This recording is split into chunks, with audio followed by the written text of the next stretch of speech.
Même les adultes, des hommes qui avaient affronté la guerre et la misère, se sentaient glacés par cette vision.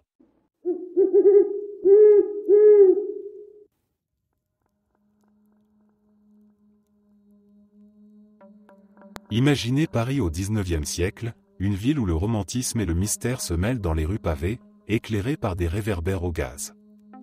C'est une époque où le cimetière de Montparnasse est déjà un lieu emblématique, où les poètes, les artistes et les rêveurs se recueillent, mais c'est aussi un endroit qui suscite l'effroi une fois la nuit tombée. Les premières rumeurs apparurent un matin brumeux. Un fossoyeur, tremblant de peur, raconta qu'il avait vu une silhouette sombre se faufiler parmi les tombes. Il décrivit une créature vêtue de noir, au visage d'une pâleur surnaturelle, et des yeux rouges comme des charbons ardents.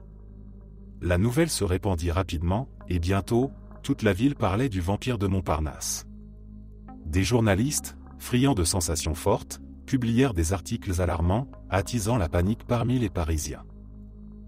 Puis vinrent les premières preuves tangibles, des tombes profanées, des cadavres déplacés et des marques étranges, semblables à des morsures, retrouvées sur certains des corps. Les cimetières étaient des lieux sacrés, et voir des sépultures ainsi violées horrifiait les habitants. On commença à organiser des rondes de nuit, des hommes armés de lanternes et de crucifix parcourant le cimetière, espérant capturer la créature qui osait troubler le repos des morts. Un soir, un jeune étudiant en littérature, inspiré par les récits gothiques qu'il aimait tant lire, décida de mener sa propre enquête. Il s'introduisit dans le cimetière de Montparnasse avec un carnet à la main et une dague bénie qu'il avait empruntée à l'église voisine. Le vent soufflait doucement à travers les arbres, faisant murmurer les feuilles comme des fantômes. Les statues funéraires, éclairées par la lueur tremblotante de la lune, semblaient presque vivantes. Soudain, un mouvement attira son attention. Il se cacha derrière une tombe, le cœur battant, et vit ce qu'il n'aurait jamais cru possible. Une silhouette, plus grande qu'un homme ordinaire, se penchait sur une tombe fraîchement ouverte. Son visage était caché par une capuche, mais ses mains, longues et osseuses, étaient tachées de terre. Le jeune étudiant retint son souffle alors que la créature se redressa, révélant des yeux rougeoyants et un sourire cruel, des crocs scintillant dans l'obscurité. Il cria, alertant les gardes, mais le vampire s'éclipsa, glissant entre les pierres tombales comme un spectre. Les hommes arrivèrent en courant, mais il était déjà trop tard. Ce soir-là, les autorités décidèrent de sceller certaines parties du cimetière et de bénir les tombes les plus profanées. Les attaques cessèrent mystérieusement peu de temps après, mais les habitants continuèrent à parler du vampire de Montparnasse pendant des décennies. Et même aujourd'hui, lorsque l'on se promène dans le cimetière la nuit, certains disent encore sentir une présence, une ombre qui les observe silencieusement depuis les ténèbres.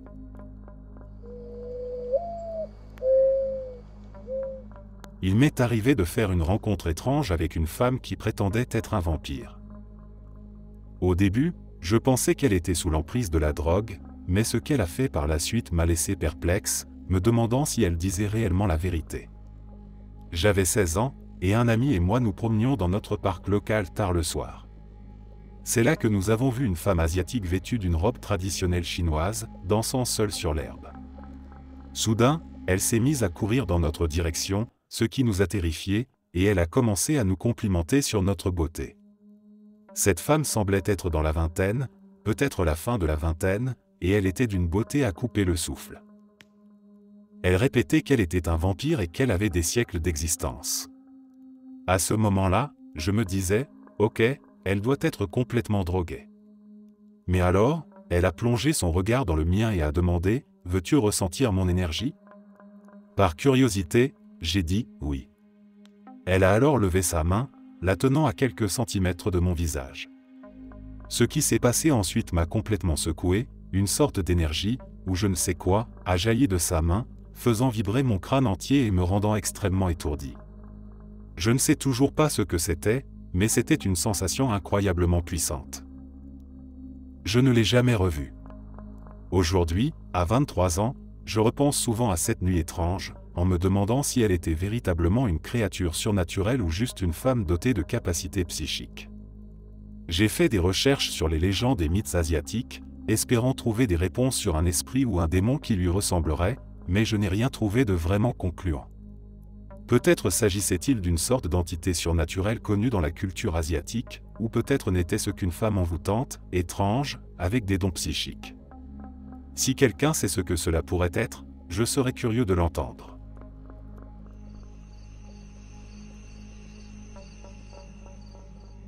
Dans la vieille région de Bretagne, où la mer et la terre semblent se disputer le droit de façonner le paysage, les histoires de créatures surnaturelles sont presque aussi anciennes que les pierres des menhirs qui s'élèvent sur les collines. Mais parmi ces contes de sorcières et de korrigans, il y a une légende qui fait frémir même les plus braves, celle du vampire qui hanta un village breton au XVIIIe siècle. C'était une époque où les nuits étaient longues et froides, où la lumière des chandelles tremblait dans les chaumières, et où le bruit de la mer était la seule compagnie des marins perdus dans la brume. Un seigneur local, connu pour sa cruauté et ses excès, mourut soudainement, laissant derrière lui un domaine envahi par les mauvaises herbes et des villageois soulagés de ne plus subir ses colères. On l'enterra dans une petite chapelle isolée, espérant que son âme ne reviendrait pas tourmenter les vivants. Mais à peine la terre avait-elle recouvert son cercueil que des choses étranges commencèrent à se produire. Des paysans retrouvèrent leurs animaux morts, vidés de leur sang, sans aucune trace de lutte. Les enfants, qui jouaient autrefois dans les champs, refusèrent d'en approcher, affirmant qu'ils voyaient une silhouette noire qui les observait depuis les bois.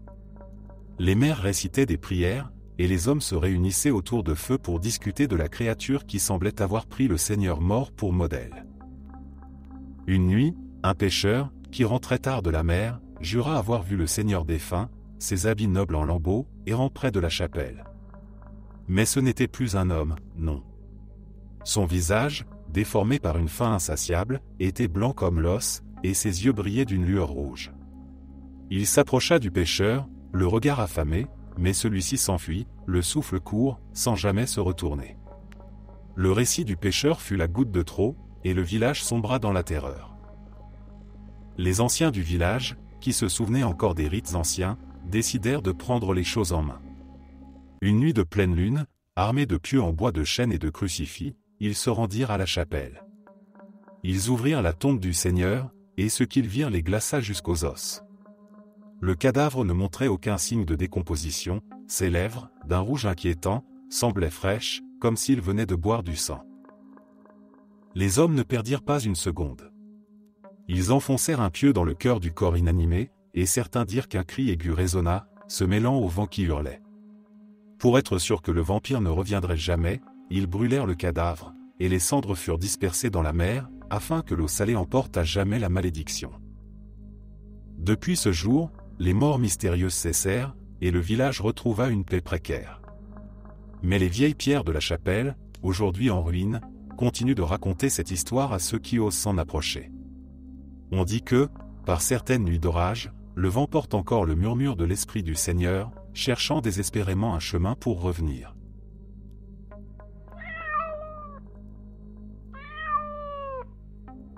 Imaginez un village reculé de Serbie, au début du XVIIIe siècle, entouré de denses forêts où le moindre craquement d'une branche peut réveiller vos pires peurs.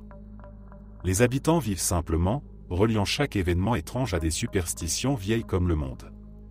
L'hiver est rude cette année-là, et les récoltes n'ont pas été bonnes. C'est dans ce climat tendu qu'un fermier du nom de Peter Plogojowicz tombe malade et meurt de manière brutale et mystérieuse. Sa famille est en deuil, mais la vie doit continuer. Dans ce genre de communauté, le travail ne s'arrête jamais, même pour pleurer les morts. Mais peu de temps après son enterrement, les habitants commencent à chuchoter entre eux, les yeux écarquillés de terreur. Des témoins jurent avoir vu Peter rôder près de sa maison, et même frapper à la porte de sa veuve, la suppliant de le laisser entrer. On raconte que son visage, autrefois aimable, est maintenant figé dans une expression affamée, ses yeux luisants de malice.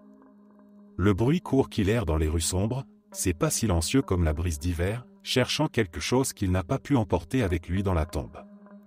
Sa propre femme quitte le village, terrorisée par ses visions nocturnes. Puis, la peur se transforme en terreur quand des habitants commencent à mourir soudainement, l'un après l'autre, sans qu'aucun remède ne puisse les sauver. Tous les témoignages se ressemblent, les malades déclarent sentir une force obscure les écraser pendant leur sommeil, leur suçant littéralement la vie. Le dernier mot qu'ils prononcent est toujours le même, Plogojowicz. Les autorités autrichiennes, responsables de la région, sont alertés.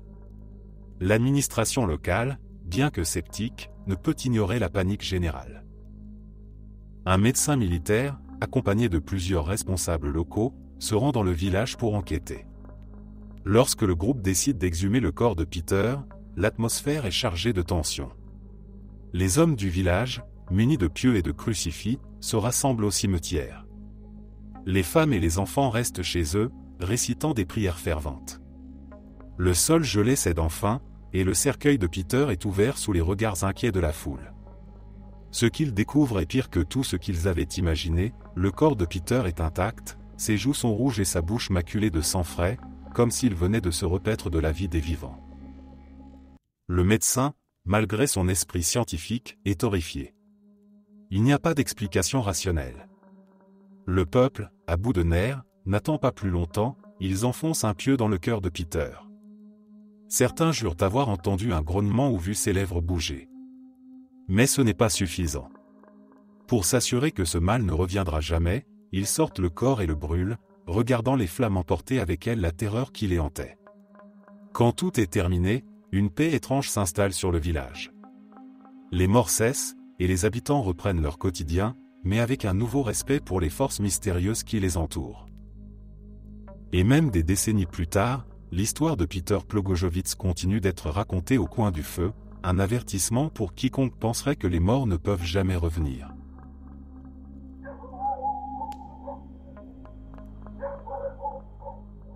Il y a bien longtemps, avant que les villes ne soient bâties de pierre et que les humains ne tracent leurs frontières, le monde était un endroit où les ombres et les mystères régnaient.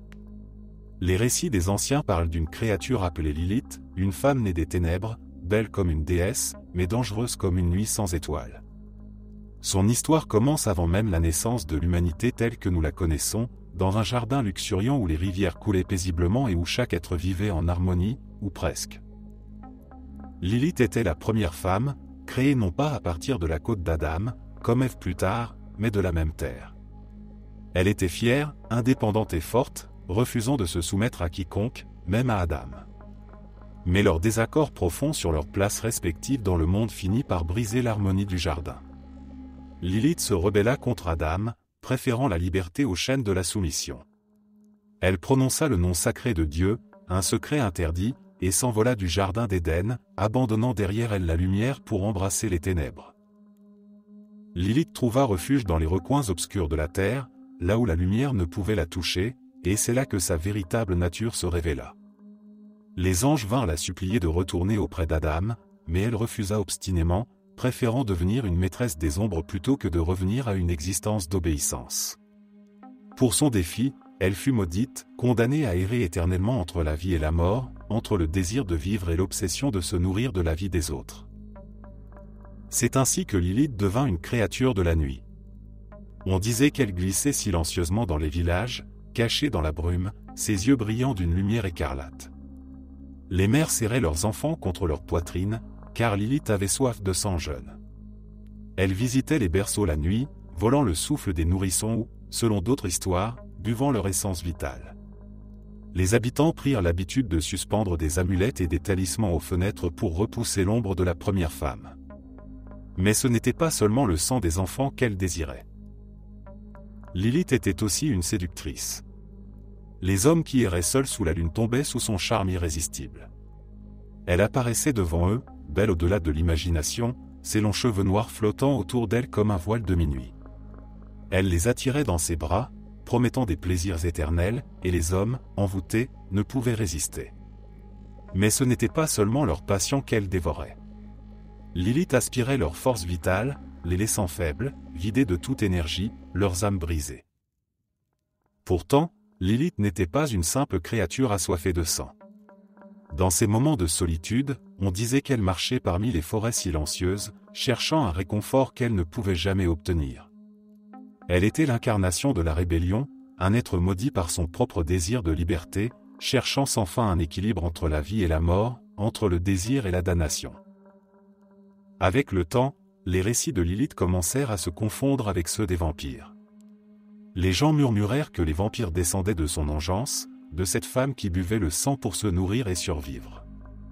Les érudits de l'ombre, ceux qui étudiaient les arts occultes, racontaient que Lilith était la mère des vampires, la première à comprendre que le sang contenait l'essence de la vie, et que boire cette essence donnait une force et une beauté éternelles. Ainsi, les histoires de Lilith continuent d'être murmurées, même de nos jours. On parle encore de sa silhouette qui danse sous la lune, de ses yeux qui brillent d'un rouge hypnotique, et de son rire qui résonne dans les cauchemars des hommes. Elle reste une figure de mystère, une reine des ténèbres, un avertissement pour ceux qui oseraient défier l'ordre des choses, ou un symbole de liberté pour ceux qui, comme elle, rêvent de briser leurs chaînes, même si cela signifie payer le prix ultime.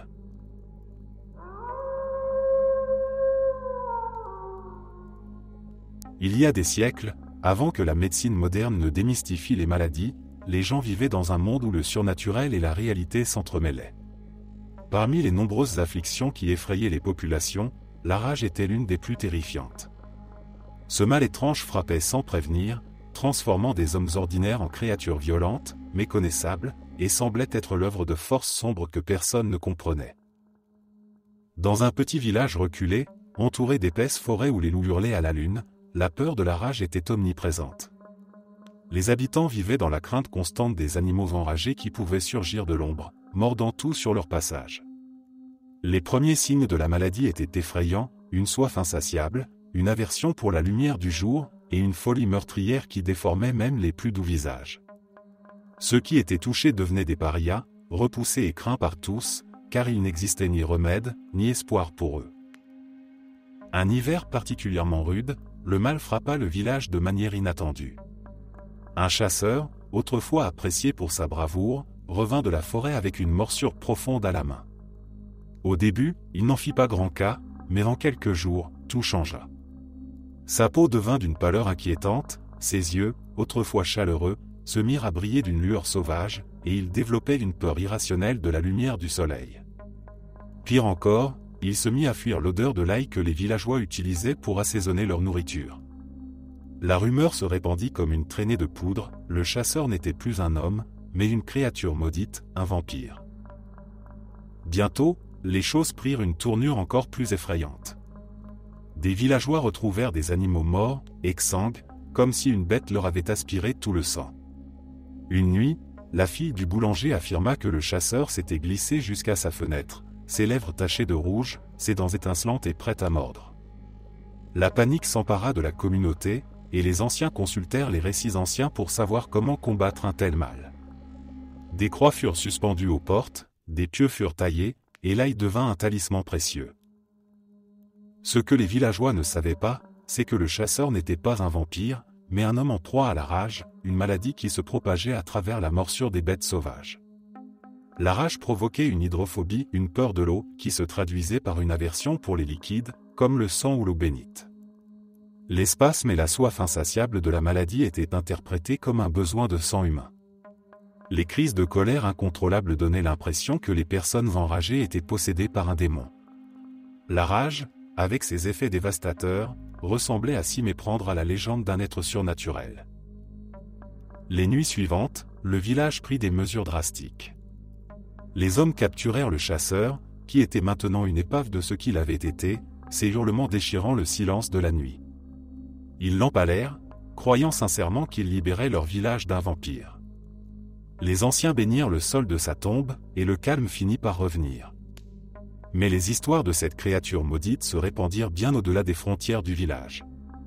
De génération en génération, le récit évolua, et la maladie de la rage, avec ses symptômes si étranges, donna naissance à la figure du vampire, un être nocturne, avide de sang, craignant la lumière et protégé des vivants par des rituels sacrés. Ainsi, la légende des vampires s'enracina dans la mémoire collective, née de la peur d'une maladie bien réelle, mais incomprise, et transformée en un mythe qui hante encore l'imaginaire des hommes aujourd'hui.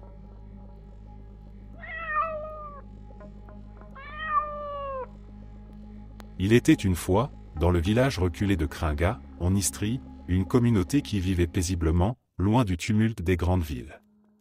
Les paysans cultivaient la terre, les enfants jouaient dans les champs, et le soir, tout le monde se retrouvait autour des feux pour partager des histoires et des rires.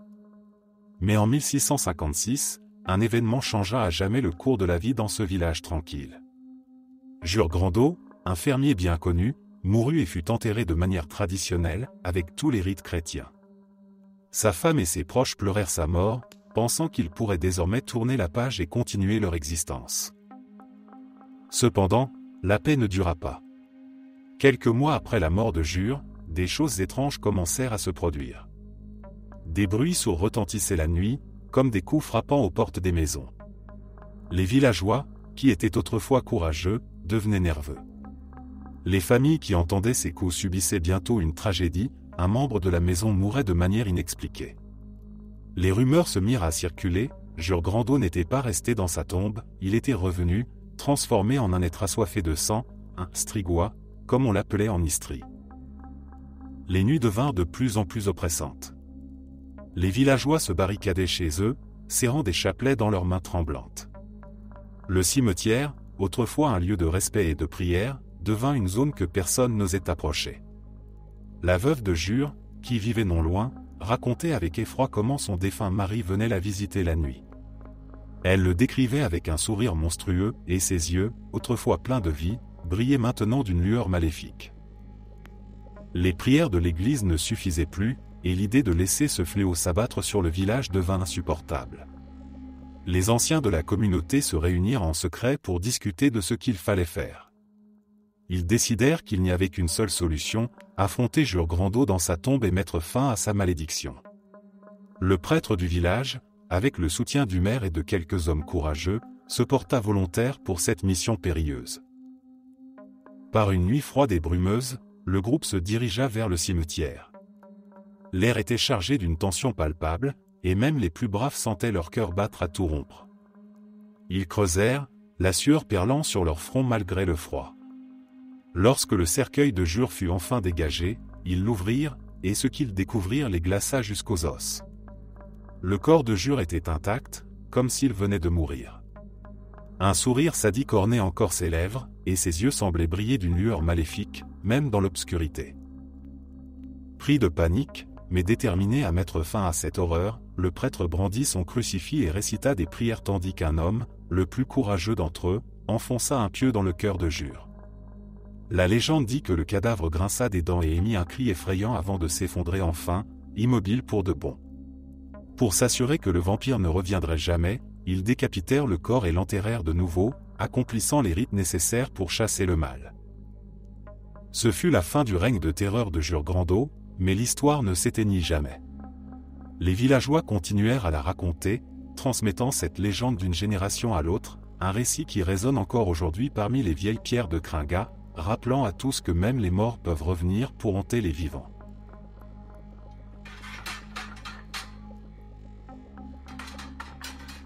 Plongeons-nous dans la Nouvelle-Angleterre du XVIIIe et XIXe siècle, une région où les hivers étaient longs et froids, et où la maladie se propageait facilement dans les villages reculés. À cette époque, la tuberculose, alors appelée consomption, dévastait des familles entières. Les symptômes étaient terrifiants, une perte de poids drastique, une toux incessante, et une peau si pâle qu'on aurait dit que la vie quittait lentement les corps des malades.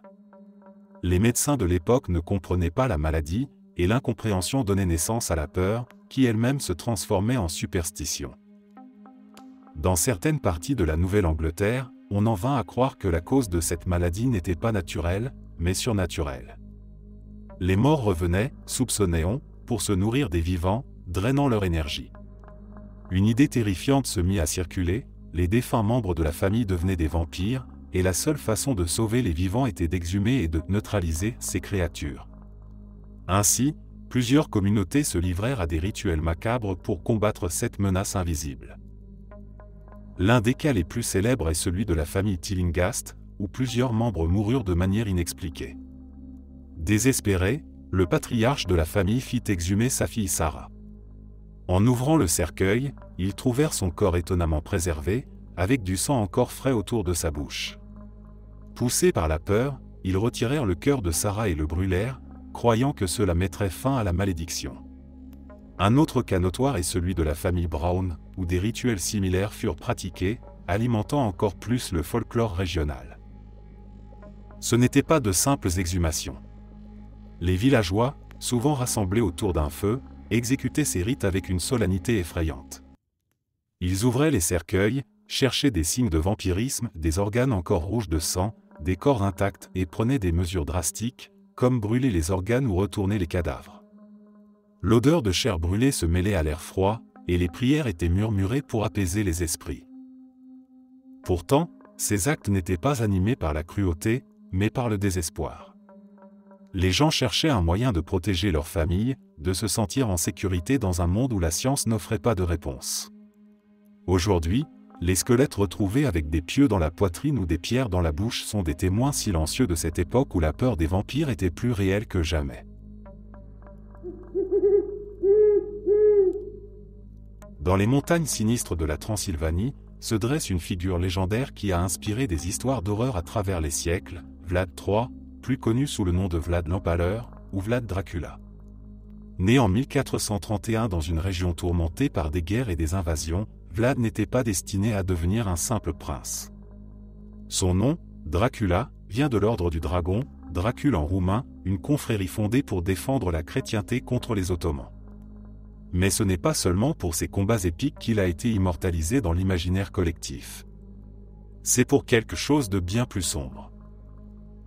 Vlad l'Empaleur n'était pas un dirigeant ordinaire.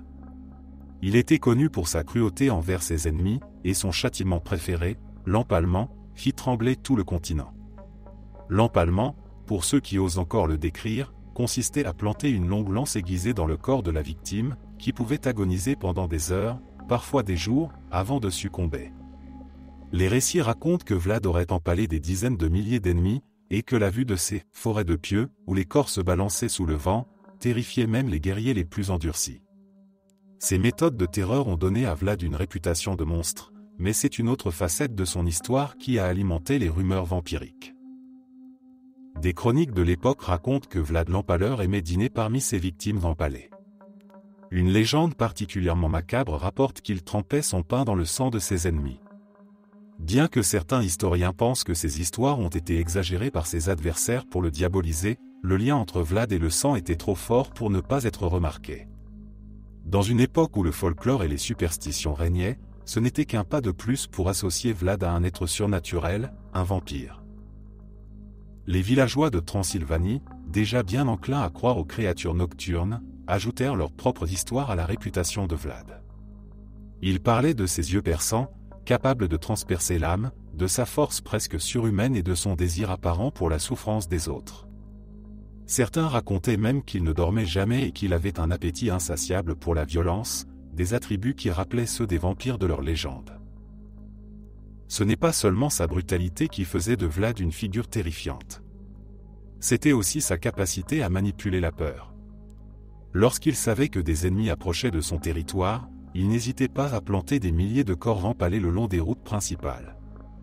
Une histoire célèbre raconte qu'une armée ottomane, venue pour le combattre, rebroussa chemin après avoir vu des milliers de cadavres empalés sur des pieux, les yeux écarquillés d'horreur. Pour ses propres gens, il se présentait comme un défenseur impitoyable de leur foi et de leur terre, mais pour le reste du monde, il était un monstre à visage humain. Avec le temps, la légende de Vlad l'Empaleur s'est confondue avec celle du vampire. Bram Stoker, l'écrivain irlandais, entendit ces récits et s'en inspira pour créer son célèbre personnage, le comte Dracula, dans son roman de 1897. Stoker emprunta non seulement le nom de Vlad, mais aussi le cadre sinistre de la Transylvanie, ajoutant à l'aura de mystère qui entoure encore ce personnage.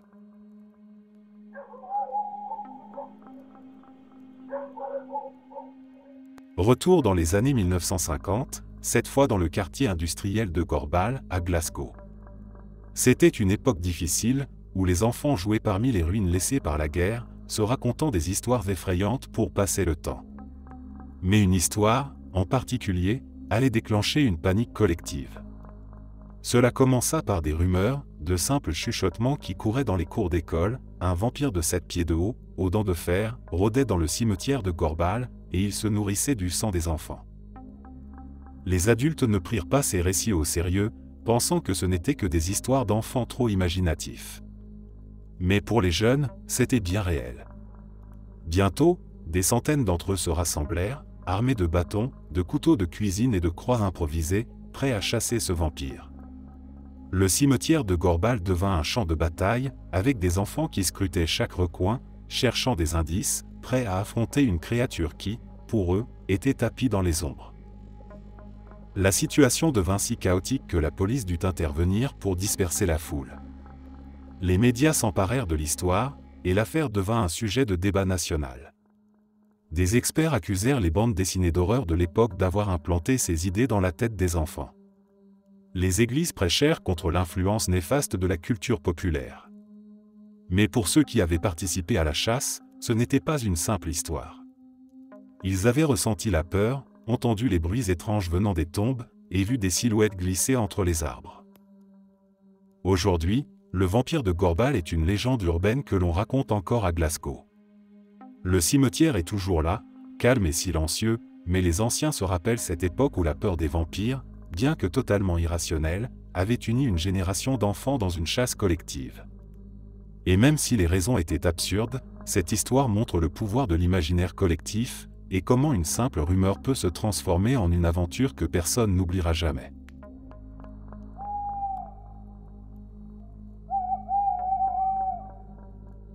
Je ne sais toujours pas si ce que j'ai vécu était l'œuvre d'un vampire, d'un incube ou d'une autre entité, mais je suis sûr de ce qui s'est passé. Je vais essayer de résumer l'histoire pour qu'elle soit plus courte que la version originale, tout en gardant les faits essentiels. J'ai toujours eu une libido assez élevée, mais pendant un certain temps, elle est devenue incontrôlable, comme si elle était propulsée par une sorte de force démesurée, bien au-delà de ce qui est normal. C'était au point où je devais me soulager plusieurs fois par jour, et cela ne faisait qu'empirer.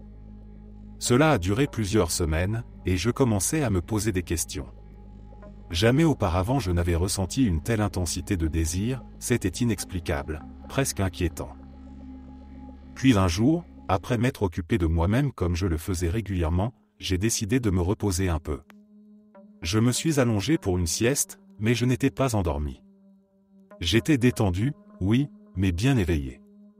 Je me suis allongé sur le côté, à moitié sur le ventre, avec une jambe repliée et ma tête tournée vers la droite. Mon bras était plié, et mon visage se trouvait près de mon aisselle droite. C'est alors que j'ai senti une présence se poser sur moi. C'était une pression bien réelle, un poids qui me clouait au lit. C'était si tangible que j'aurais dû paniquer, surtout avec mon léger syndrome de stress post-traumatique. Normalement, quelqu'un qui essaie de me maintenir au sol aurait déclenché en moi une réaction de défense violente. Mais cette fois, alors que j'essayais de me tourner pour voir ce qui me maintenait ainsi, un sentiment de calme total m'a envahi. C'était effrayant, cette soudaine tranquillité. Je n'aurais pas dû être à l'aise, mais je l'étais. Je me sentais détendu, comme si tout allait bien. Et puis, je l'ai senti. 2 crocs s'enfonçaient doucement dans ma nuque. Là encore, au lieu de paniquer, je suis resté étonnamment calme. Ce n'est que quelques secondes plus tard que je me suis assoupi, comme si mon esprit avait simplement décidé de ne pas résister. Je me suis réveillé 15 à 20 minutes plus tard, étrangement épuisé, comme si toute mon énergie avait été aspirée. J'étais fatigué, malgré ma sieste, mais je n'ai pas immédiatement repensé à ce qui venait de se passer. Ce n'est que bien plus tard, dans la soirée, que la mémoire de cette expérience m'est revenue. J'ai tenté de regarder ma nuque, là où j'avais senti les crocs, mais il était impossible de bien voir, même en utilisant un miroir. Ce qui est troublant, c'est que même en réalisant ce qui s'était passé, je restais d'une étrange sérénité, comme si ce n'était pas grave du tout. Ce n'est que plusieurs jours plus tard que j'ai compris à quel point c'était terrifiant et perturbant. Le plus fou, c'est ce qui s'est passé ensuite, ma libido, qui était déchaînée depuis des semaines, a subitement disparu. Plus rien, absolument zéro désir.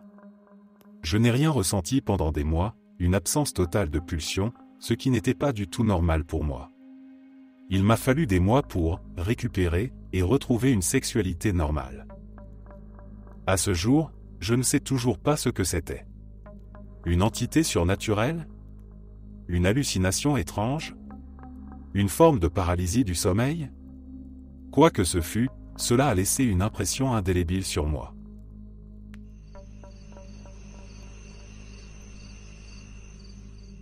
Deux jours auparavant, j'étais à une soirée avec des amis.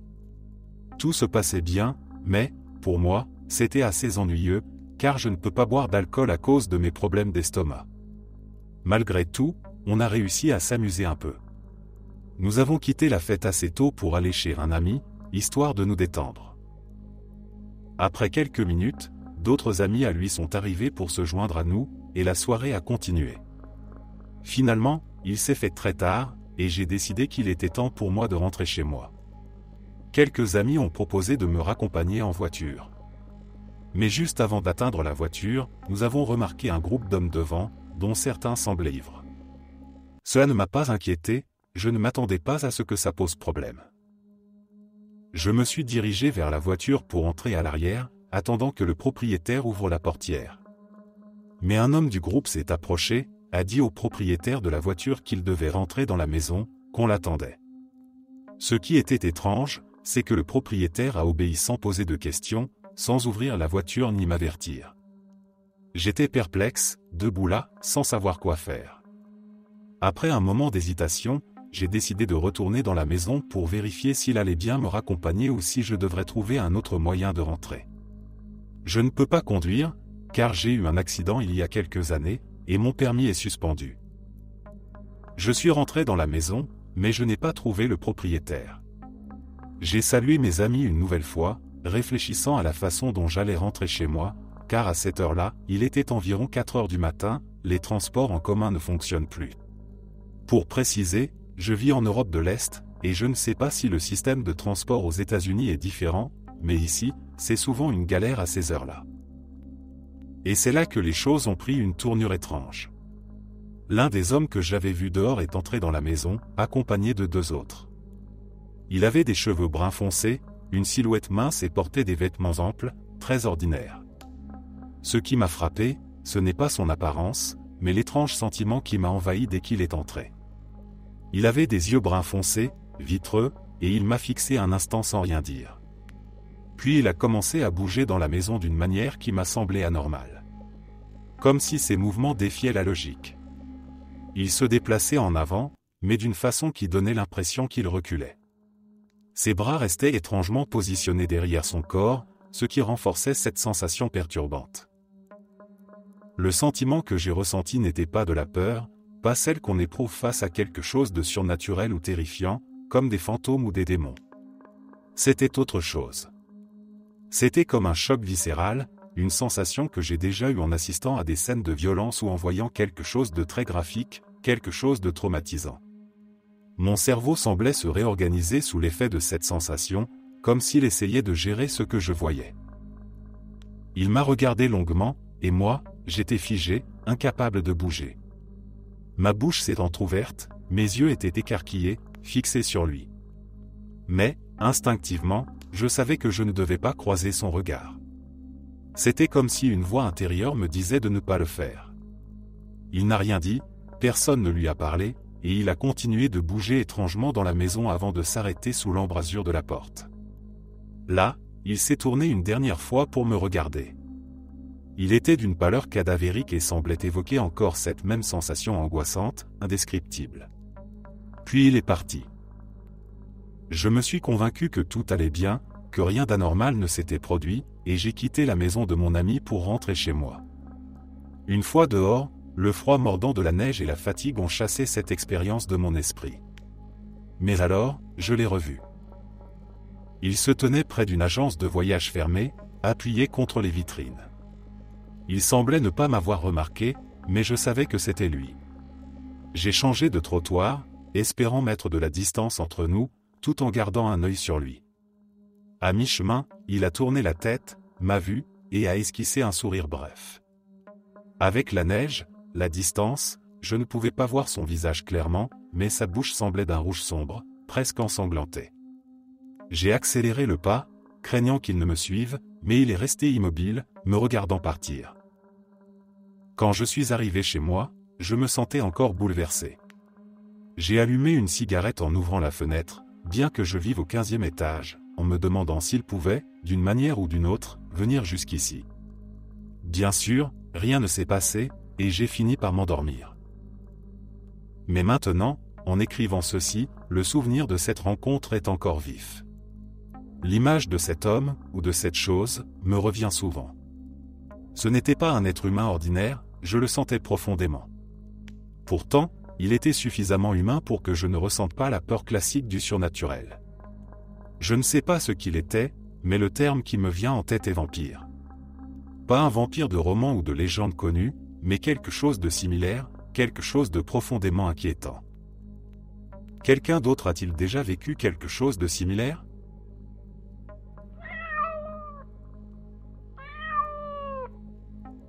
La cryptozoologie est l'étude des animaux inconnus ainsi que des plantes qui n'ont pas encore été officiellement reconnues par la science.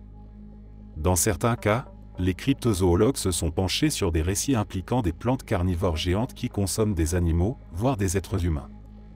Mais que ferait-on en rencontrant un arbre avide de sang humain, engendré non pas par la nature, mais par des forces surnaturelles ? Au Japon, les légendes mettent en garde contre une plante vampirique appelée le juboko. Le folklore japonais regorge d'histoires de ikai, des démons, monstres, esprits et autres forces malveillantes. Beaucoup de ces entités surnaturelles naissent lorsqu'un humain, un animal ou même un objet inanimé subit un traumatisme ou un événement violent. Il n'est donc pas surprenant de découvrir des légendes de plantes qui, transformées en ikai, se nourrissent d'humains, comme le fait le juboko. Selon le mythe, cette créature était autrefois un arbre ordinaire poussant sur un champ de bataille.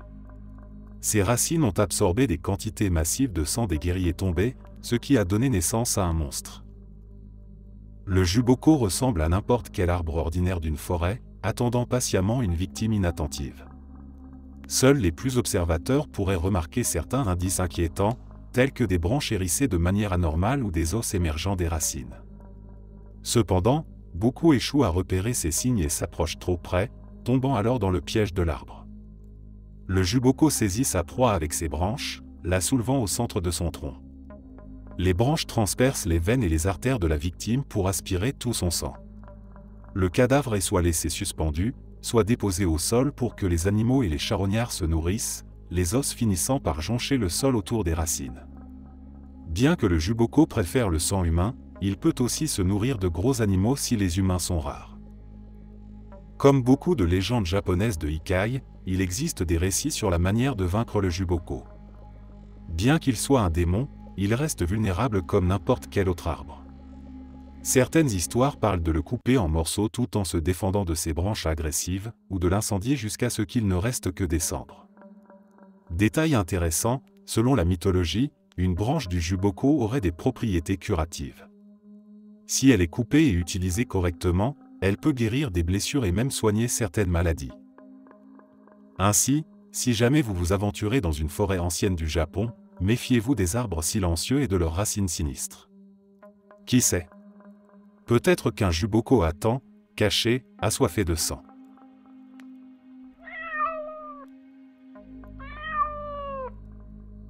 Imaginez la Serbie, un pays de vastes plaines et de montagnes enveloppées de mystères, où les croyances en des créatures surnaturelles étaient monnaie courante. Arnold Paul était un soldat, et après des années passées sur les champs de bataille, il aspirait simplement à retrouver la paix dans son village natal. Mais même dans ce petit coin tranquille, il ne trouvait aucun répit.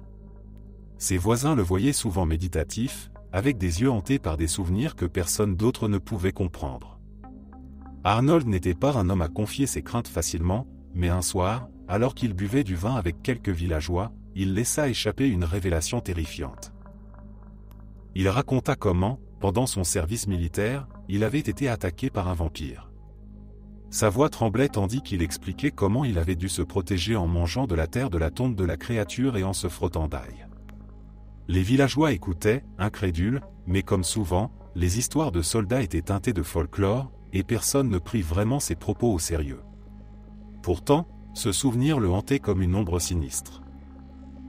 Quelques mois plus tard, Arnold Paul mourut de manière brutale, après une chute accidentelle dans un champ. Son enterrement fut modeste, et la terre fut retournée pour recouvrir son corps. La vie aurait dû reprendre son cours, mais ce n'est pas ce qui se passa. Peu de temps après sa mort, des rumeurs commencèrent à se propager. Des habitants affirmèrent avoir vu Arnold rôder la nuit, comme un fantôme perdu, errant dans les ruelles du village.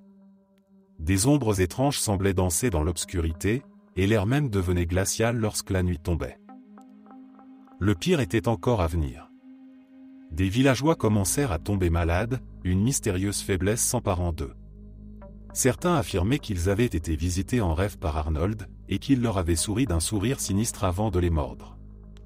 Une peur paralysante se répandit parmi les habitants, et bientôt, ils furent convaincus que Paul était devenu un vampire, suçant la vie des vivants pour prolonger sa propre existence. En proie à la terreur, le village se réunit pour discuter de ce qu'il fallait faire.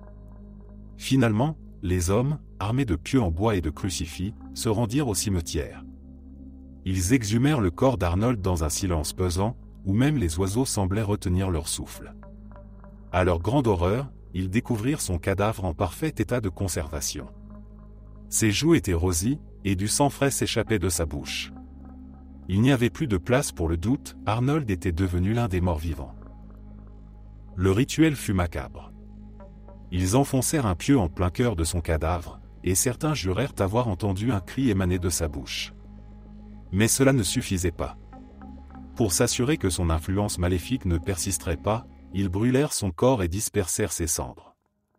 La peur retomba peu à peu, mais les histoires de Paul continuèrent à hanter le village, racontées encore et encore, comme un sombre avertissement. Les habitants ne parlaient jamais de lui sans un frisson, convaincus que même après avoir détruit son corps, l'ombre de la mort ne s'éloignerait jamais complètement de leur terre.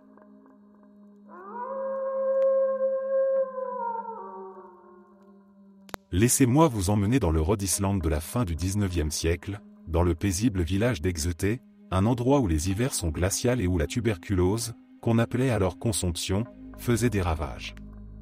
C'était une époque de grande peur et de peu de réponses médicales. Dans cette communauté endurcie, vivait la famille Brown, qui allait être marquée par une série de tragédies que personne ne pouvait expliquer. Tout commence avec la mère de Mercy, Marie-Eliza Brown, qui succombe à la tuberculose. Peu après, la sœur aînée de Mercy, Marie-Olive, meurt de la même manière. George Brown, le patriarche de la famille, est abattu par la douleur, mais le sort ne semble pas vouloir épargner sa famille. Son fils Edwin tombe malade à son tour, et tous les remèdes de l'époque échouent à le guérir. Puis, le coup de grâce, Mercy elle-même tombe gravement malade et succombe à la tuberculose en janvier 1892, laissant son père et son frère en deuil. Le village tout entier est plongé dans le désespoir. Mais c'est alors que la peur prend une forme plus sinistre. Les habitants commencent à murmurer que la série de morts dans la famille Brown n'est peut-être pas due qu'à la maladie. Des rumeurs se propagent, et si un membre de la famille, récemment enterré, n'était pas réellement mort? Et si c'était un vampire, se nourrissant de l'énergie des vivants, en particulier d'Edwin, qui continuait de dépérir chaque jour? Les croyances et superstitions locales, profondément enracinées, poussent les villageois à agir. George Brown, désespéré et prêt à tout pour sauver son fils, cède à la pression des voisins. Par une matinée froide et grise de mars, un groupe de villageois se dirige vers le cimetière où reposent les Brown. Ils déterrent d'abord les corps de Marie-Eliza et de Marie-Olive, mais ceux-ci sont réduits à l'état de squelette, comme il se doit. Mais lorsqu'ils ouvrent la tombe de Mercy, enterrée dans un caveau au sommet d'une colline gelée, ils découvrent quelque chose de troublant. Bien que son corps ait été inhumé 2 mois auparavant, il est remarquablement préservé. Ses joues semblent encore roses, et lorsqu'ils ouvrent sa poitrine, du sang frais s'écoule de son cœur. Les hommes se regardent, horrifiés mais convaincus d'avoir trouvé la source du mal. En accord avec les croyances locales, ils retirent le cœur de Mercy et le brûlent sur un rocher, les cendres se mêlant au vent glacé. Ces cendres sont ensuite mélangées à de l'eau et administrées à Edwin dans un acte désespéré, censé briser l'emprise de la morte sur lui. Mais le remède ne fonctionne pas, Edwin meurt peu de temps après, emporté par la même maladie. Aujourd'hui, l'histoire de Mercy Brown est racontée comme l'un des derniers cas documentés de chasse aux vampires en Amérique. C'est un récit qui mêle la peur, la superstition et le désespoir d'une époque où la science ne pouvait expliquer les fléaux qui frappaient les communautés rurales. Les visiteurs affluent encore au cimetière de Chestnut, où la tombe de Mercy est devenue un symbole de ce que la peur peut pousser les gens à faire, même lorsqu'ils sont animés par l'amour et le désir de sauver leurs proches.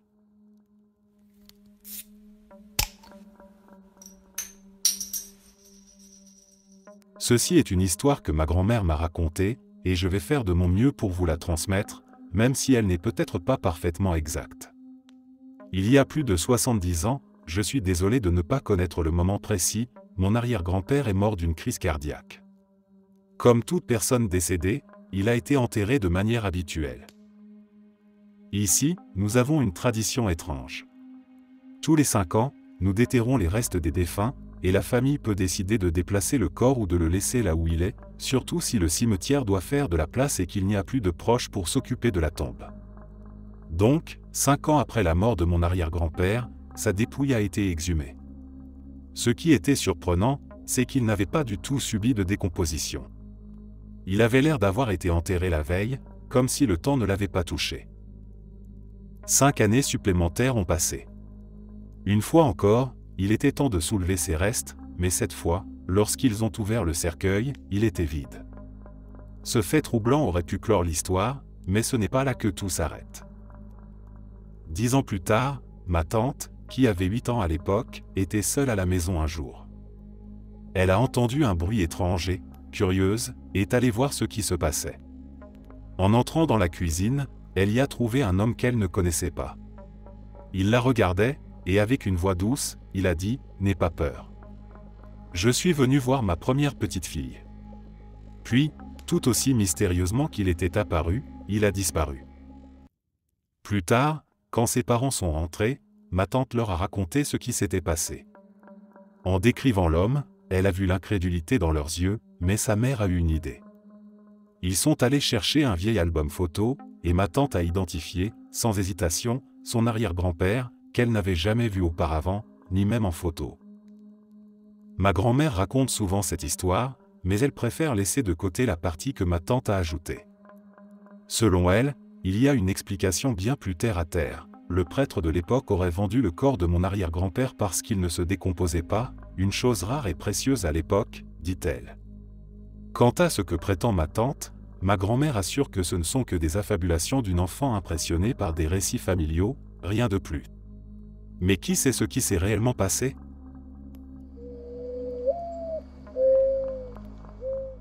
Le vampirisme est, malheureusement, un sujet qui est de moins en moins pris au sérieux, notamment à cause de certains individus qui se sont appropriés le terme pour en faire une caricature. Ces personnes s'appellent les « sanguinariens » et ont redéfini le vampirisme à leur manière. Pour eux, ce n'est qu'un concept qui les décrit, des êtres faibles, mortels, sans super-pouvoir ni immortalité. Ce sont, en fin de compte, des marginaux humains qui aiment jouer un rôle et qui, pour certains, ont une sorte de fascination pour le sang. Ils affirment que boire une petite quantité de sang les aide à se sentir mieux, plus fort, ou en meilleure santé, mais rien de plus spectaculaire. Cette communauté a vu le jour dans les années 90, à l'époque où Vampire, The Masquerade est sorti, un jeu de rôle qui a inspiré des générations entières de passionnés de l'imaginaire vampirique. Mais ce qui est intriguant, c'est la théorie selon laquelle tout cela aurait été orchestré par de vrais vampires. De véritables vampires. Il s'agit d'une rumeur, une sorte de théorie du complot qui existe, d'après ce que j'ai pu lire, depuis le tout début de la scène sanguinarienne. Certains croient que ce jeu aurait été mis en avant grâce à des intermédiaires humains, manipulés ou influencés par de vrais vampires. Le but ? Créer un cadre où les vampires pourraient se fondre dans la masse, se mêler aux humains, et se déplacer plus librement. Les règles et le lore du jeu utiliseraient même, de manière voilée, des éléments de l'histoire réelle des vampires, afin d'attirer l'attention d'autres vrais vampires tout en restant cachés. C'est une idée captivante. Et si c'était vrai, ce serait un plan parfait. Imaginez, ce soir, on pousse le jeu un peu plus loin, dirait-il. Un vampire dissimulé dans un groupe de joueurs pourrait subtilement mordre ici ou là, chacun profitant du frisson de jouer son rôle, et lui en profiterait pour satisfaire ses besoins, sans éveiller le moindre soupçon. Tout le monde rentrerait chez soi content, croyant simplement avoir vécu une expérience immersive. Il y a même cette théorie selon laquelle un vampire pourrait donner un peu de son sang à un humain, et si cet humain partageait ensuite ce sang avec d'autres, il créerait une sorte de lignée hybride. Ces personnes seraient atteintes de symptômes légers de vampirisme, comme un besoin légitime de boire du sang, ce qui les placerait au-dessus des sanguinariens qui ne font que simuler. Mais d'où viennent ces rumeurs ? Des créateurs de jeux pour vendre plus d'exemplaires ? C'est peu probable. Plus vraisemblablement, cela a dû commencer avec un employé de station-service solitaire, qui s'est rendu compte qu'il pouvait se déguiser en vampire, jouer la carte du mystère, et prétendre être un vrai vampire ou avoir bu le sang d'un vampire, pour attirer les groupies naïfs fascinés par l'univers des vampires. Cette méthode a traversé les années et reste encore aujourd'hui un mode de fonctionnement dans la communauté sanguinarienne. J'ai entendu quelques rumeurs d'histoires de rencontres avec de vrais vampires. Mais la plupart des récits que j'ai entendus sont entrelacés avec des éléments de film ou de jeu. Au mieux, on entend parler de la version déformée d'une histoire racontée par quelqu'un qui connaît quelqu'un d'autre, qui aurait entendu une histoire sur un frère ou une sœur ayant rencontré un vrai vampire. Le jeu de rôle vampirique est si omniprésent, et le genre de personnes attirées par la mythologie des vampires est si porté sur la fantaisie, qu'il est devenu difficile de croire quoi que ce soit. À mes yeux, tout ce qui a émergé après les années 90, à l'ère d'Internet, est contaminé par cette fascination et ces jeux de rôle, ce qui rend toute histoire suspecte et difficile à prendre au sérieux.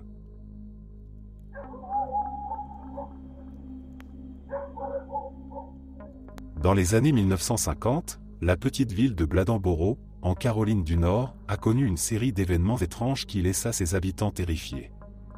Bladensboro était une communauté tranquille, où tout le monde se connaissait, et où les journées passaient lentement, rythmées par les activités agricoles. Mais tout changea en décembre 1953, lorsque des histoires terrifiantes commencèrent à circuler, transformant cette petite ville en un lieu d'épouvante. Tout a commencé avec la découverte de plusieurs chiens retrouvés morts, vidés de leur sang.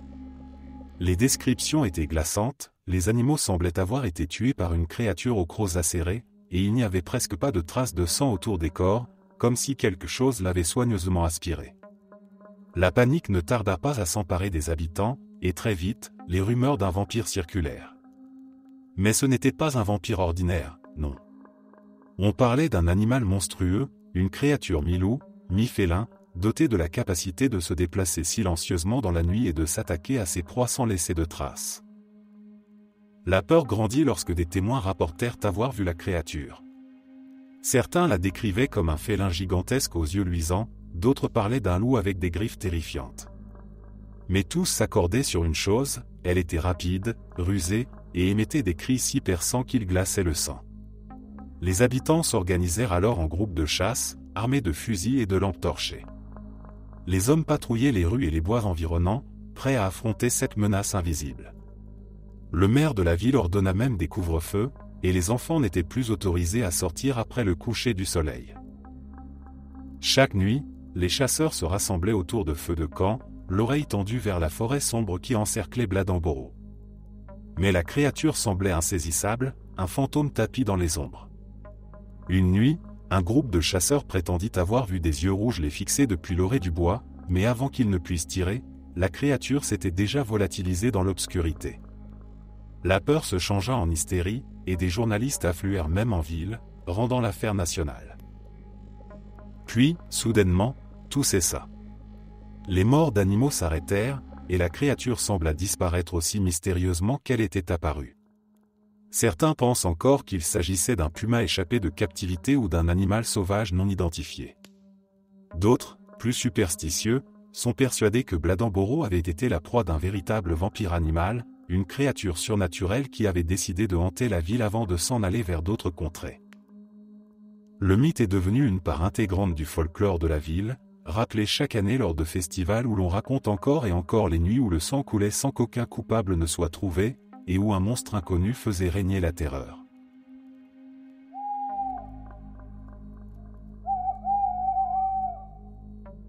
J'ai eu une rencontre étrange avec ce que je crois être un vampire, une expérience qui a duré environ 6 mois en 2005. Je ne peux pas affirmer qu'il était un mort-vivant, mais il était indéniablement quelque chose d'inhabituel, quelque chose qui défie l'explication rationnelle.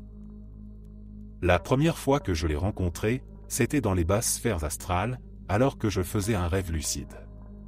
J'avais 22 ans, sur le point de terminer mon diplôme universitaire. Dans ce rêve, il est apparu dans la cour de la maison de mes parents, juste au moment où je réfléchissais à ce que je voulais faire de mon rêve conscient. Son visage était celui d'un inconnu total, quelqu'un que je n'avais jamais rencontré auparavant. Et pourtant, dès que je l'ai vu, j'ai ressenti une menace intense, une peur viscérale. J'avais l'impression qu'il pouvait anéantir tous les habitants de la maison s'il faisait quoi que ce soit pour l'irriter, même respirer trop fort. Il est revenu plusieurs fois dans mes dérives astrales, rôdant toujours autour de la maison de mes parents. Ce qui était bizarre, c'est que je ne rencontrais généralement jamais personne en astral autour de cette propriété, car il n'y avait pas beaucoup d'activités ou de visiteurs dans ce coin-là. De plus, ma famille n'avait pas vraiment d'affinité avec les rêves lucides ou les voyages astraux. Pendant un temps, je les considérais comme une simple aberration, un produit étrange de mon subconscient. Mais cette sensation persistante, ce sentiment que mes proches étaient en danger, ne me laissait pas en paix. Finalement, j'ai pris mon courage à deux mains et je les confrontais lors d'une de ces rencontres astrales.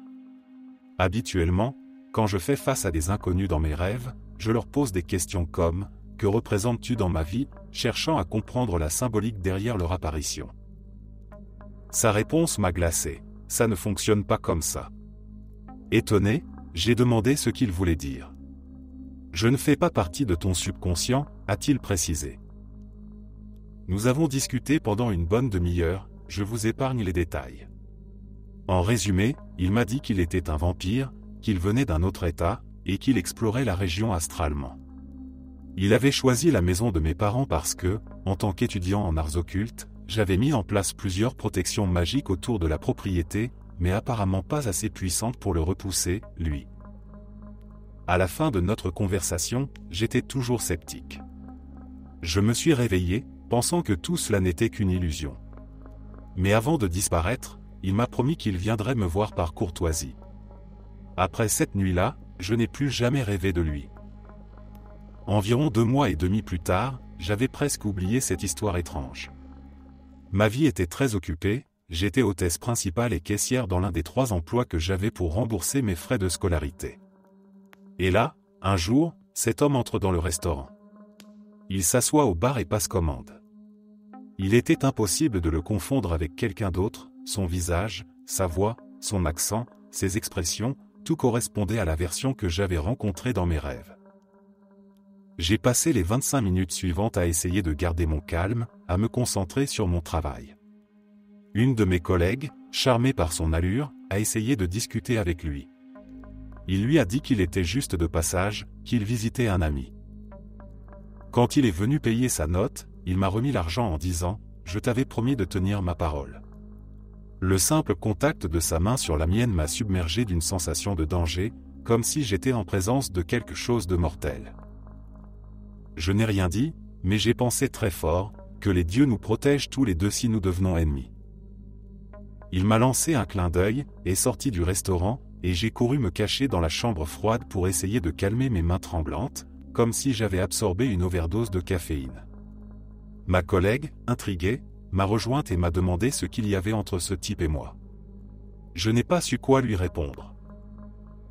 Quand mon service s'est terminé, je suis rentré chez moi et ai passé des heures à rechercher tous les rituels de protection que je pouvais trouver. Je savais qu'il connaissait mon adresse. 2 heures plus tard, ma collègue m'a appelé, m'expliquant que l'homme était revenu et avait demandé si quelqu'un avait mon numéro de téléphone. Il ne lui avait rien donné. Elle m'a dit, il est mignon, mais vraiment bizarre. Il a dit que tu saurais de quoi il voulait parler, mais que ce n'était pas grave, tu n'avais pas à t'inquiéter. J'ai improvisé un prétexte, prétendant que je craignais de lui avoir fait une erreur de facturation. Après cela, je n'ai plus jamais entendu parler de lui. Je ne sais toujours pas s'il s'agissait d'un voyageur astral incroyablement doué, d'un homme avec des pouvoirs psychiques extraordinaires, ou s'il était véritablement ce qu'il prétendait être, un vampire.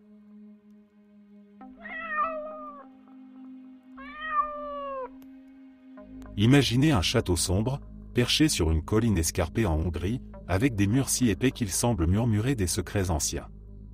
C'est ici, dans le château de Hachtis, qu'Elisabeth Báthory, la comtesse sanglante, a écrit l'un des chapitres les plus horribles de l'histoire humaine.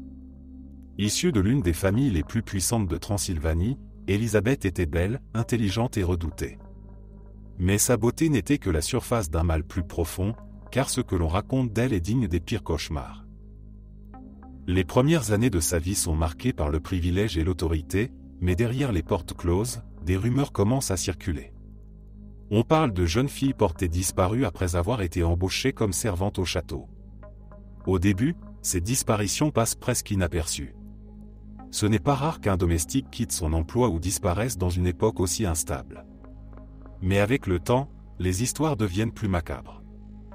Des témoins racontent des cris perçants s'échappant des murs du château, des hurlements qui s'éteignent brutalement dans la nuit. La légende raconte que tout a commencé avec un incident qui déclencha l'obsession de la comtesse.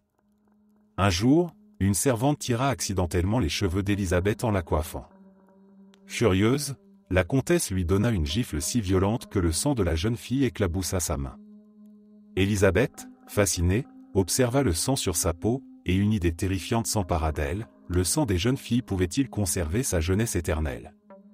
À partir de là, la cruauté d'Élisabeth ne connut plus de limite.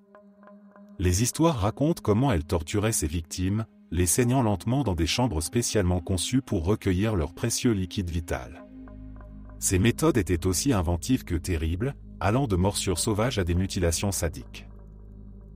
Mais même le pouvoir ne pouvait cacher ces horreurs pour toujours. Les rumeurs parvinrent aux oreilles des autorités royales, et en 1610, une enquête officielle fut ouverte. Le roi Mathias II ordonna une descente dans le château. Ce que les enquêteurs découvrirent les laissa sans voix: des jeunes filles mortes ou mourantes, des corps mutilés et du sang séché sur les pierres froides. Élisabeth fut jugée, mais son statut de noble la protégea de l'exécution. À la place, elle fut enfermée dans une petite pièce sans fenêtre de son propre château, scellée derrière des murs de pierre, avec seulement de minuscules ouvertures pour recevoir de la nourriture. Elle passa ses dernières années dans cet enfer de solitude, et un matin de 1614, on la trouva morte, seule, son règne de terreur enfin terminé. Pourtant, le souvenir de la comtesse sanglante ne s'est jamais éteint. Son histoire hante encore la région, un sombre rappel de la façon dont le pouvoir et l'obsession peuvent conduire aux actes les plus monstrueux.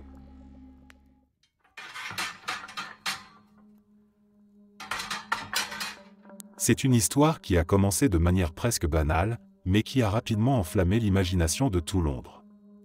Nous sommes dans les années 1970, une époque où l'occultisme est à la mode et où les rumeurs de créatures surnaturelles se répandent comme une traînée de poudre. Le décor est un cimetière gothique, celui de Highgate, situé au nord de la ville. Avec ses allées envahies de lierre, ses mausolées craquelés et ses anges de pierre aux ailes érodées par le temps, Highgate est un lieu où l'on se sent toujours observé, même en plein jour. Tout a commencé lorsque des témoins ont rapporté avoir vu une silhouette sombre aux yeux rouges dans le cimetière. On parle d'un être grand, vêtu d'une cape, glissant silencieusement entre les tombes. Des histoires surgissent, des récits de couples surpris en train de s'embrasser, interrompus par cette figure effrayante qui semble se nourrir de leur peur. Bientôt, des animaux morts, vidés de leur sang, sont retrouvés aux abords de Highgate, et les journaux locaux commencent à relater l'apparition d'un vampire. L'affaire attire de plus en plus de curieux, et une véritable chasse aux vampires s'organise. Deux figures célèbres de l'époque, David Farran et Sean Manchester, deux passionnés de l'occultisme, se disputent le droit de traquer et d'anéantir la créature. Les médias suivent leurs moindres gestes, et une nuit, en mars 1970, une foule de chasseurs de vampires armés de crucifix, d'ail et de pieux, se rassemble devant les portes du cimetière. Des rituels sont pratiqués, des prières murmurées, et certains s'aventurent même dans les cryptes pour traquer le vampire. Mais malgré toute cette agitation, le vampire de Highgate reste insaisissable. Cela n'empêche pas les histoires de proliférer. Une femme affirme qu'elle a été hypnotisée par des yeux rouges qui la fixaient depuis une tombe ouverte. Un autre témoin raconte avoir vu une silhouette fantomatique disparaître dans un nuage de brume. La presse se régale de ces récits, et Highgate devient le centre d'un phénomène de croyance et de panique collective. Des années plus tard, certains sceptiques affirment que tout cela n'était qu'une invention médiatique, une hystérie collective alimentée par des légendes urbaines. Pourtant, même aujourd'hui, le cimetière de Highgate garde son mystère. Les visiteurs racontent parfois avoir ressenti un souffle glacé ou avoir entendu des murmures parmi les pierres tombales. Et bien que le vampire n'ait jamais été capturé, son histoire persiste, un conte effrayant qui rappelle à quel point le surnaturel peut s'insinuer dans les esprits, surtout lorsque l'on se trouve dans un endroit aussi troublant qu'un vieux cimetière aux secrets millénaires.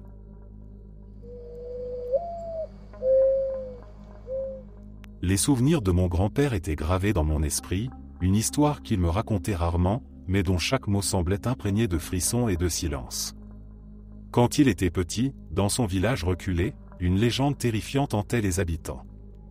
Cette histoire se déroulait bien avant les télévisions, bien avant les lumières artificielles qui chassent l'obscurité. Là-bas, la peur de la nuit et des créatures des ténèbres régnait. Et il y avait cet homme, un étranger installé dans une cabane au bord de la forêt, qui suscitait à la fois curiosité et terreur. L'homme, aux cheveux blancs comme la neige, vivait seul et n'interagissait jamais avec les villageois. Son visage était émacié, creusé comme un masque de mort, et ses yeux, noirs et perçants, semblaient brûler d'un feu inquiétant.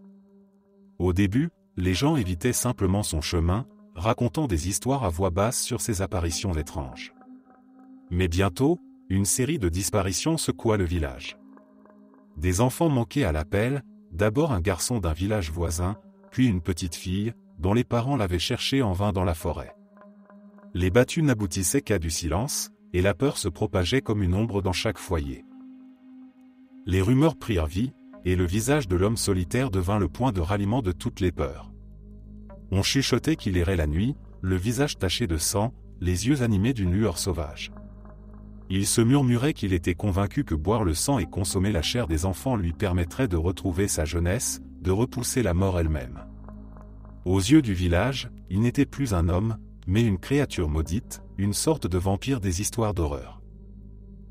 Un soir, alors que la panique gagnait les habitants, les hommes du village prirent une décision radicale. Armés de torchers et de pieux, ils se dirigèrent vers la cabane de l'homme, dont les fenêtres noires semblaient les fixer en retour. Le silence s'était fait autour d'eux, et même le vent semblait avoir retenu son souffle. Lorsqu'ils entrèrent dans la cabane, ils le trouvèrent recroquevillé dans l'ombre, ses yeux brillant d'une haine et d'une peur incompréhensibles. Il ne se débattit pas. On le traîna hors de la cabane, et les hommes du village, d'un même geste de rejet et de haine, l'attachèrent à un vieux chêne au milieu du village. Le froid mordant de cette nuit était presque surnaturel, et les villageois, cloîtrés dans leur maison, observaient cet homme comme une apparition d'un autre monde. Certains dirent que son visage s'était transformé dans la lumière des torchers, qu'il ressemblait à un véritable monstre, une figure sortie des cauchemars et des contes interdits. Sa peau pâle et étirée sur les os, ses yeux dévorés par la folie, et ses dents, acérées comme des crocs, semblaient prêtes à déchirer la chair. Même les adultes, des hommes qui avaient affronté la guerre et la misère, se sentaient glacés par cette vision. Personne n'osa approcher plus près que nécessaire. Toute la nuit, l'homme resta là, attaché, battu par le froid, sous le regard figé des étoiles. Pas une seule âme ne ferma l'œil dans le village. Les enfants, eux, tentaient d'oublier la silhouette sinistre visible depuis les fenêtres givrées. Aux premières lueurs de l'aube, le silence tomba définitivement. Le froid avait pris ce qu'il restait de vie en lui, et les villageois retrouvèrent son corps, inerte, la tête inclinée, les yeux encore ouverts, fixant le néant avec une intensité dérangeante. Personne ne pleura sa mort, et il n'y eut ni enquête, ni cérémonie. Ils brûlèrent sa cabane, dispersèrent les cendres et reprirent leur vie, comme si cette nuit n'avait jamais existé. Pourtant, l'histoire persista. Elle fut racontée au coin des feux, chuchotée pour rappeler aux enfants de ne jamais approcher des étrangers ni de sortir seuls la nuit. Même des années plus tard, certains habitants affirmaient que les bois gardaient encore une trace de cette nuit glaciale, que le chêne avait retenu l'empreinte de cet être au visage monstrueux, qui, pour eux, n'avait jamais été un homme. Merci d'être resté jusqu'à la fin. N'oubliez pas d'aimer la vidéo, de vous abonner et de partager vos propres histoires en commentaire. On se retrouve demain à la même heure devant ce feu.